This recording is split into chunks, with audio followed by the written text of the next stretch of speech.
Kolbrin Bible, Book 6, Book of Morals and Precepts, Chapter 29, Cheerfulness. Much of the book is to develop your moral code. Avoid using it to judge others. NPR 29:15. Sadness is not the child of thought. It knows no reason. It rejects the hand of friendship and the touch of compassion. It seeks only the company of those who will commiserate with its misery. The cause is not important, for sadness is the end in itself. Remove the cause, and sadness remains. Sadness is a state within, not the result of external circumstances. NPR 29:16. Whence comes the cause of all sorrows? Is it not from the process of living and from change? Then is it not all futile? Life you cannot escape, and are not all things and circumstances always changing? For this is the law. NPR 29:17. Therefore, man who is made according to the law and subject to the law must accept its decree. His life is governed by its ordinances, and from these there is no escape. The mountain will stand, however long you batter it with your head. NPR 29:18. Accept cheerfully that which cannot be altered by sadness. Thus, its burden will be lightened. The sun shines brighter for the cheerful man. NPR 29:19. Only one sorrow is truly worthy of sympathy.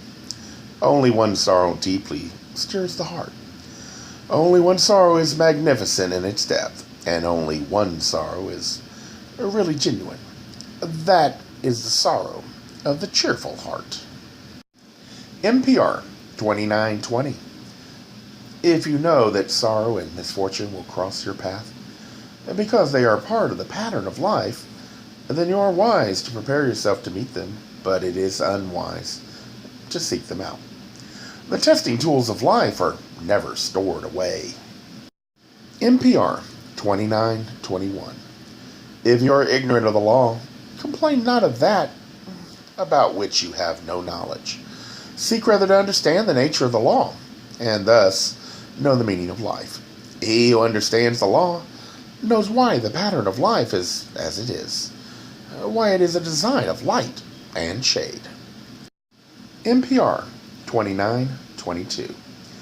The law is unchangeable and unchallengeable, and none but a fool rants against that which cannot be altered. Man will never find contentment until he learns to accept the law as it has been established. It governs the whole earth and his life. To live in harmony with it is to live in peace. NPR 29:23.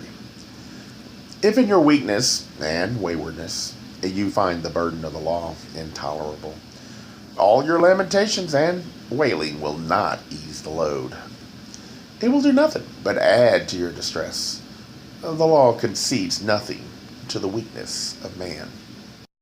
NPR 29:24. The nature of man is such that it accords with the law, and therefore it is unnatural to rebel against it. Thus man can achieve nothing. He achieves nothing except the stirring up of strife within himself.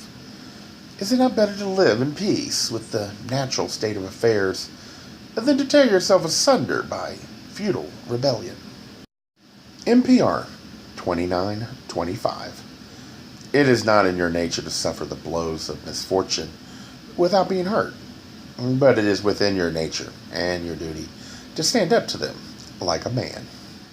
The regrets are always going to be there, but the future will only be bright if you maintain the focus on the future. Manage the past, seek to understand how it affects you, and compensate for the worst aspects of it.